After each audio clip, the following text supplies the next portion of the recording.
jam 11, paling lambat 11.15 karena beliau harus ke bandara.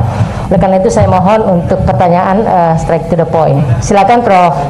Armin Pak Dekan Visip pertama. Terima kasih Prof. Yang terhormat Pak Menko Polhukam, Ibu Rektor, dan semua teman-teman yang hadir.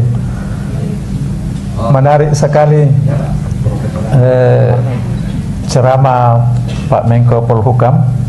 Ini cocok Prof, ini saya mau undang kuliah tamu di Pemikiran Politik Indonesia, mata kuliah Pemikiran Politik Indonesia, karena saya kira ini memang perlu diluruskan sejarah pemikiran politik Indonesia ini, Prof. Baik, demokrasi itu dasarnya atau salah satu fondasinya itu adalah aturan, dan aturan itu harus dijunjung tinggi. Karena demokrasi tanpa dilandasi aturan main itu akan melahirkan pemerintah yang otoriter dan oligarki, dan melahirkan masyarakat yang suka anarkis. Jadi Indonesia ini prasyarat demokrasinya tidak dipenuhi, Pak, baru kita berdemokrasi. Karena prasyarat demokrasi itu minimal 4, itu equality, menghargai aturan main, bertoleransi terhadap perbedaan, dan kelas menengah yang kuat, ekonominya yang kuat. Nah, ditambah lagi pembuat aturan yang menurut J.J. Rousseau itu harus yang paling pintar di antara kamu, supaya dia bisa membuat aturan yang bisa mengantisipasi seluruh potensi kejahatan manusia sebelum manusia melakukan kejahatannya. Persoalannya pembuat aturan kita DPR, DPRD, DPR RI, syaratnya itu hanya tamatan SMA, Pak, termasuk Presiden Republik Indonesia, tamatan SMA atau sederajat.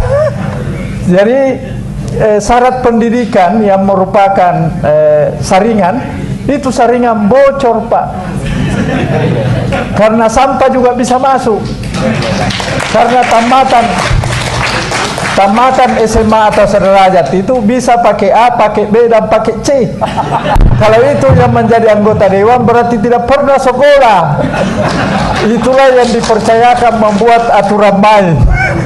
Jadi kalau aturan yang dibuat itu buruk, bagaimana mesti dijunjung tinggi oleh masyarakat? Nah, itu persoalannya. Jadi saya kira persyaratan jadi anggota dewan dengan presiden, bupati, gubernur ini harus diperbaiki, Pak.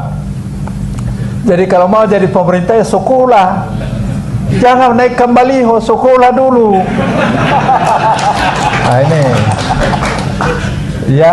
yang kedua,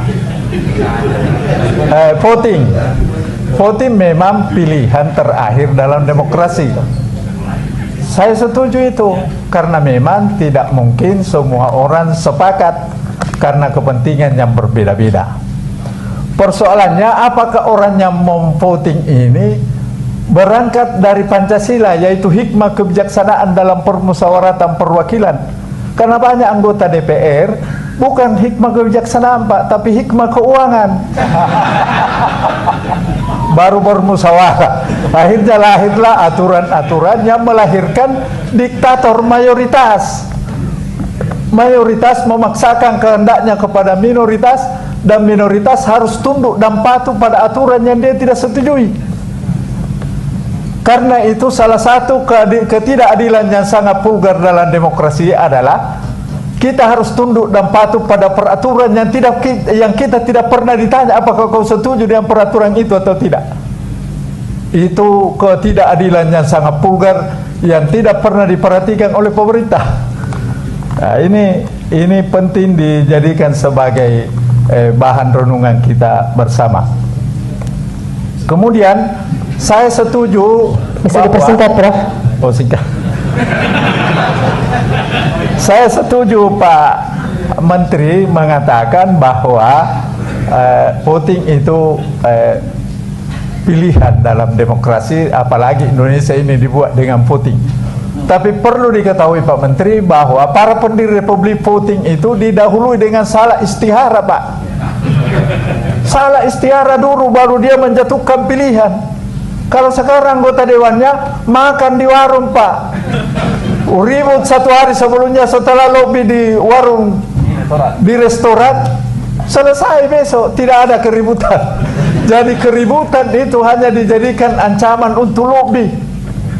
Dan setelah lobby dan penyelesaian secara adat telah dilakukan, selesai masalah. Padahal itu tidak menyelesaikan masalah. Itu saja karena saya dibatasi. Terima kasih. Wabillahi taufiq wal hidayah. Assalamualaikum warahmatullahi wabarakatuh. Terima kasih Prof. Armin. Nanti kita